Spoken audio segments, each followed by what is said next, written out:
പ്രിയമുള്ളവരെ, കട്ടം കട്ടം ചല്ലൽ, കട്ടം കയറൽ എന്നൊക്കെ പറയും. കട്ടം എന്നൊക്കെ പറഞ്ഞാൽ തെങ്ങിൽ നിന്ന് നീര എടുക്കലാണ്.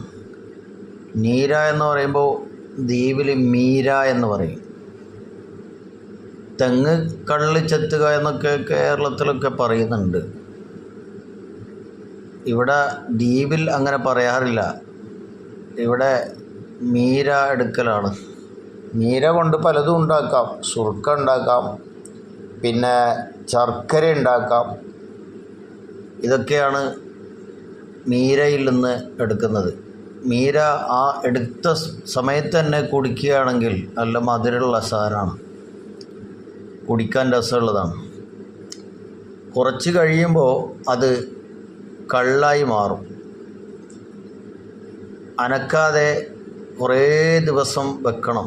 അങ്ങനെ വെച്ച് കഴിഞ്ഞാൽ അത് സുർക്കയായി മാറും. സുർക്ക സ്വയം ശുദ്ധിയാകണം എന്ന് പറഞ്ഞാൽ അതിൽ ഏതെങ്കിലും കെമിക്കൽസ് ഇട്ട് കൊണ്ടോ, അല്ലെങ്കിൽ ഏതെങ്കിലും പഴയ കാലത്തൊക്കെ അരിയൊക്കെ ഇട്ട് വെക്കും, അങ്ങനെയൊക്കെ ഇട്ട് വെച്ച് സുർക്കയായാൽ അത് കള്ളിൻ്റെ സ്ഥാനത്താണ്. അത് സ്വയമായി ശുദ്ധിയായി മീര ശുദ്ധിയായിട്ട് മീര കള്ളായി മാറും.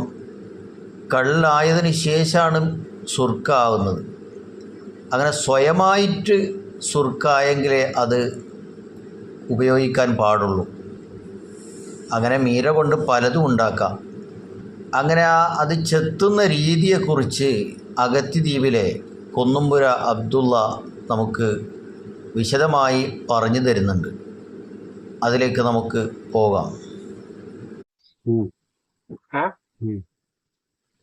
അപ്പം ഇപ്പം കറ്റം കയറാൻ ഉദ്ദേശിക്കുന്നത് എങ്കിൽ ഈ ഇപ്പം കഞ്ഞി ആയിരങ്ങളെല്ലാം ഉണ്ടാക്കുന്ന മുമ്പത്തി നമ്മ കത്തി കുത്താനുള്ള ഇത് പെറ്റ് കത്തി കുടി പിന്നെ മുമ്പത്തി എല്ലാം ഒരുക്കി ബക്കറ്റ് നല്ല മൂർച്ച നോക്കി ഒരു വലിയ മൂർച്ച മുതൽ നമ്മ പോവാണ്. അപ്പം അങ്ങനെ നോക്കി കറ്റത്തെ പൂല മൂർച്ചകളെല്ലാം കൊണ്ടു 16 നാൾ നോക്കി ശല്യം നല്ല നോക്കി ശല്ലി 3 ദിവസം.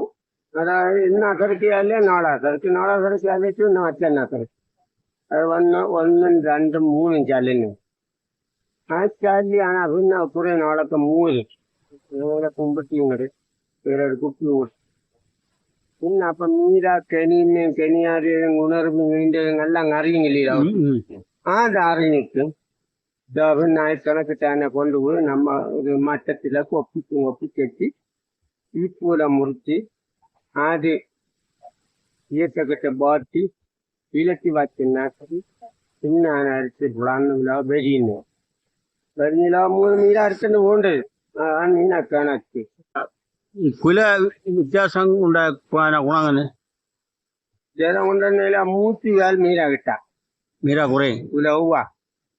അപ്പം മൂത്തനെളിയ കുല ലാങ്കുല അതൊന്ന് ശല്യം മുറിച്ചിട്ട് മൂത്ത് പോയി അത് വൃത്തികൾ ചെറിയ മണ്ണല്ലോ അണക്കാം എളിയതാണ് മീര ശാല കിട്ടണം. ആ 100 വെത്ത് വരാം.